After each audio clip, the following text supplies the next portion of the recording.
Quando foram recrutados, ainda jovens, eles prometeram que nunca se renderiam. Em 27 de maio de 2005, já idosos, eles saíram do seu esconderijo nas Filipinas. 2 soldados do exército imperial japonês pediram para voltar para casa.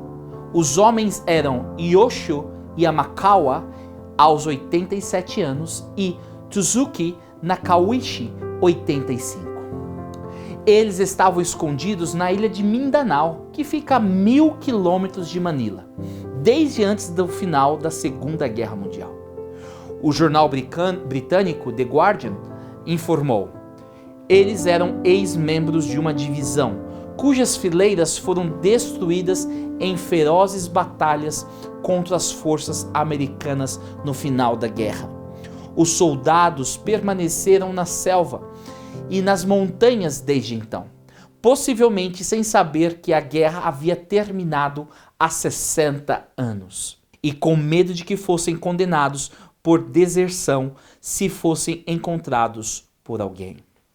Quanto eles perderam em 60 anos porque estavam vivendo sob as garras do passado?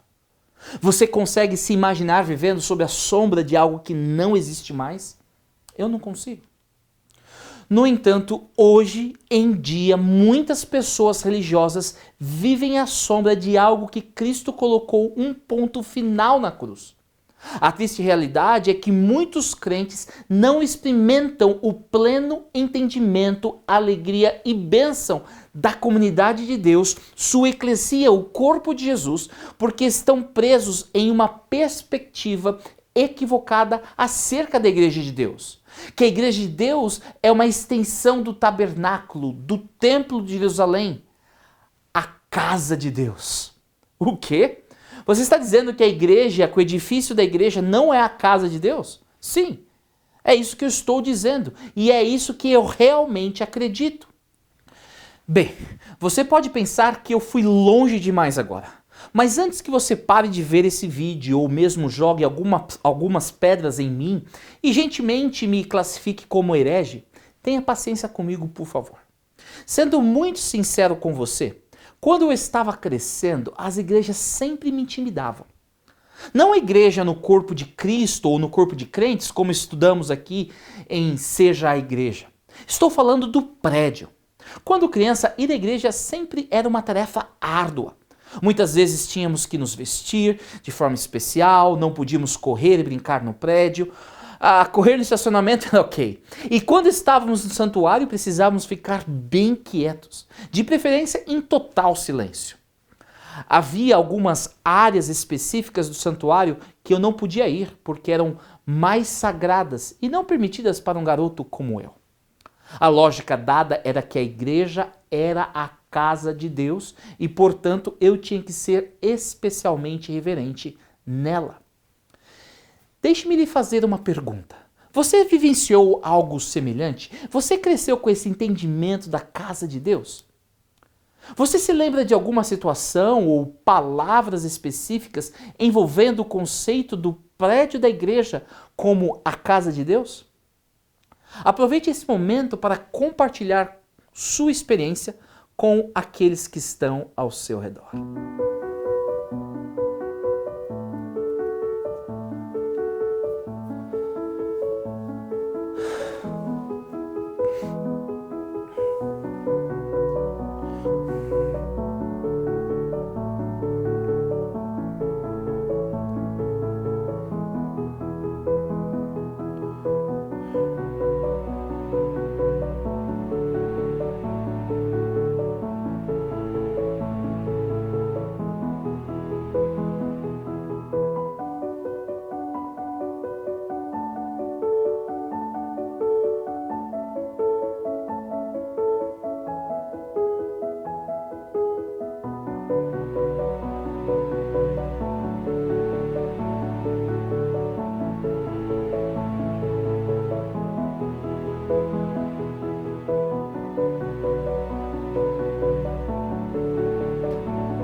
Acho que não estou sozinho em me sentir intimidado por igrejas.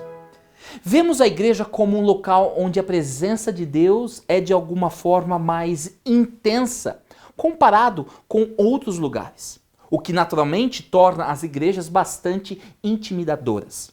Mas minha pergunta é: de onde veio esse entendimento sobre os edifícios das igrejas? Isso era algo que Deus tinha em mente? Em nossa última mensagem da série Breakthrough, onde tentamos definir igreja pelo que não é, meu objetivo é compartilhar com você que a igreja não é a casa de Deus. Por quê? Deus que fez o mundo e tudo que nele existe é o Senhor do céu e da terra e não mora em... Só lembrando que é você que deve ler. Não mora em templos feitos por seres humanos. E também não precisa que façam nada por ele, pois é ele mesmo quem dá a todos vida, respiração e tudo mais. Quando o apóstolo Paulo pronunciou essas palavras, ele estava em Atenas, uma cidade cheia de templos e ídolos. E como diz a Bíblia, Paulo ficou muito indignado ao ver ídolos por toda a cidade. Atos 17:16.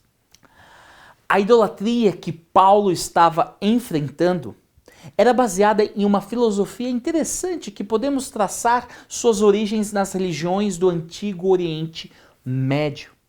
De uma maneira simples, para eles, o universo era dividido em 3 níveis: os céus, onde os deuses viviam, a terra, onde os humanos viviam, e o submundo, onde os mortos viviam. Os céus, local da habitação dos deuses, eram separados pelo céu. E enquanto os deuses viviam em seus templos celestiais, eles eram inacessíveis aos humanos na terra. No entanto, certos lugares podiam servir como portais entre o terrestre e o celestial, conhecidos como espaço sagrado. Depois que um espaço sagrado era identificado, eram construídos templos para atrair os deuses e, de preferência, um poderoso deus ou deusa para residir no templo. O templo era o ponto de conexão entre o céu e a terra, a divindade e a humanidade, o local de residência dos deuses.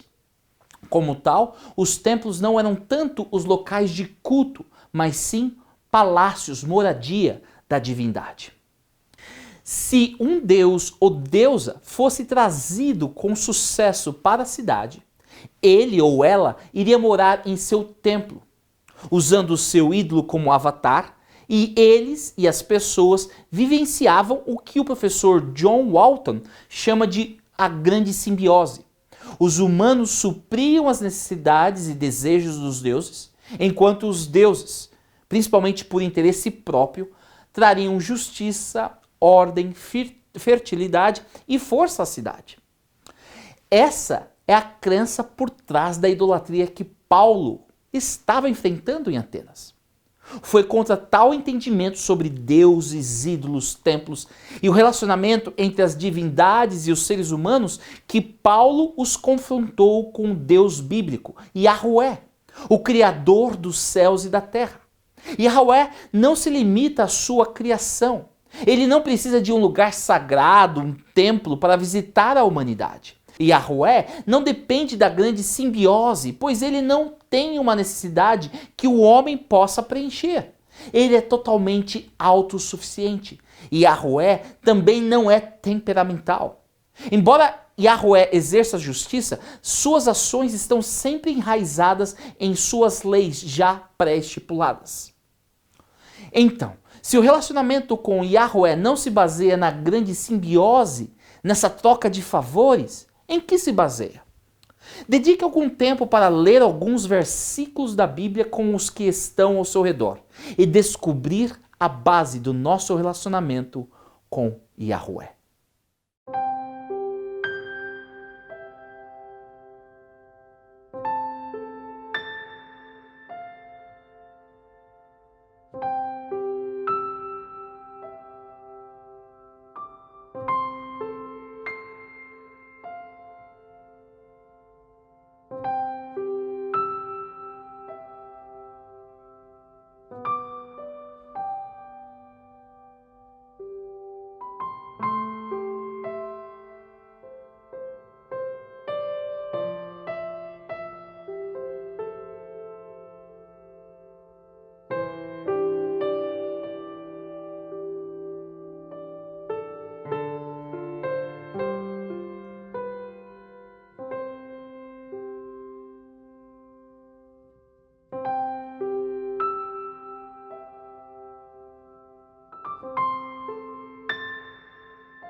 O amor de Deus para conosco é a base do seu relacionamento conosco.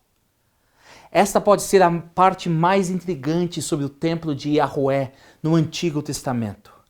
Ele escolheu estar com os seres humanos simplesmente porque assim o queria. E farão um santuário para mim, e eu habitarei no meio deles.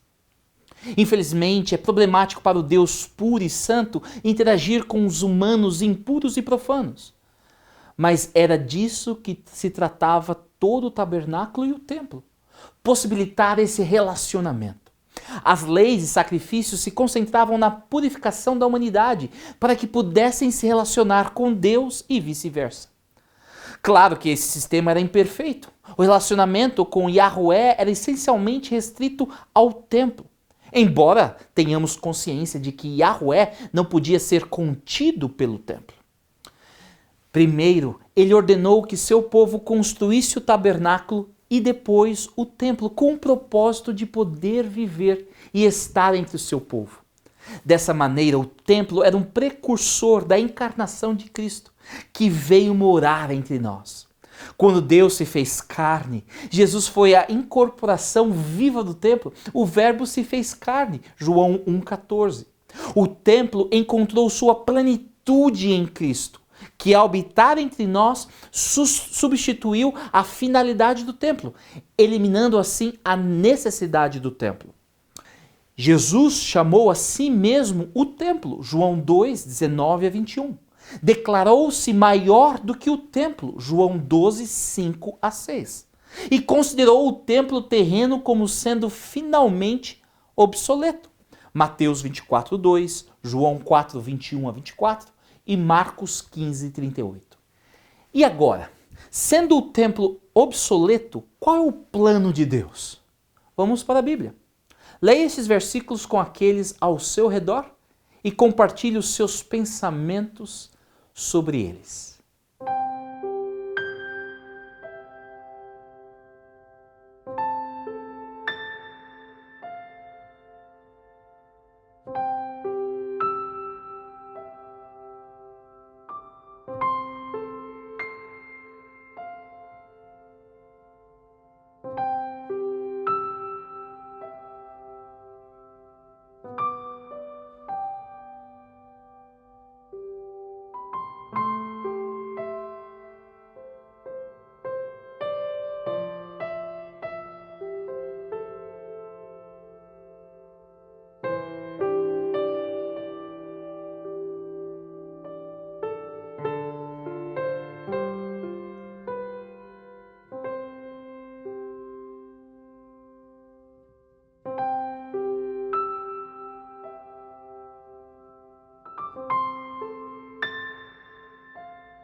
Uma das grandes mudanças teológicas do Antigo Testamento para os tempos do Novo Testamento é a noção do templo. Anteriormente, o templo era o único edifício onde a presença de Deus era conhecida. Nos tempos cristãos, no entanto, o templo não é um edifício, mas o povo de Deus. Deus está presente onde quer que seu povo se encontre. Na eterna cidade celestial, essa noção é levada ao extremo mais pleno e maravilhoso. João não viu um templo na cidade porque o Senhor Deus Todo-Poderoso e o Cordeiro são o seu templo. A realidade é que podemos experimentar a presença de Deus em um edifício da igreja, não por causa do próprio edifício, mas por causa das pessoas. As pessoas são a casa de Deus. Onde o povo de Deus se encontra, lá Deus se manifestará. A casa de Deus é onde seus crentes estão. A casa de Deus pode se encontrar em um prédio, em uma residência, junto à natureza, nas ruas. Entender a nós mesmos como o templo vivo de Deus significa termos uma atitude de santa consciência em todos os aspectos da nossa vida. Seja a igreja amando e servindo.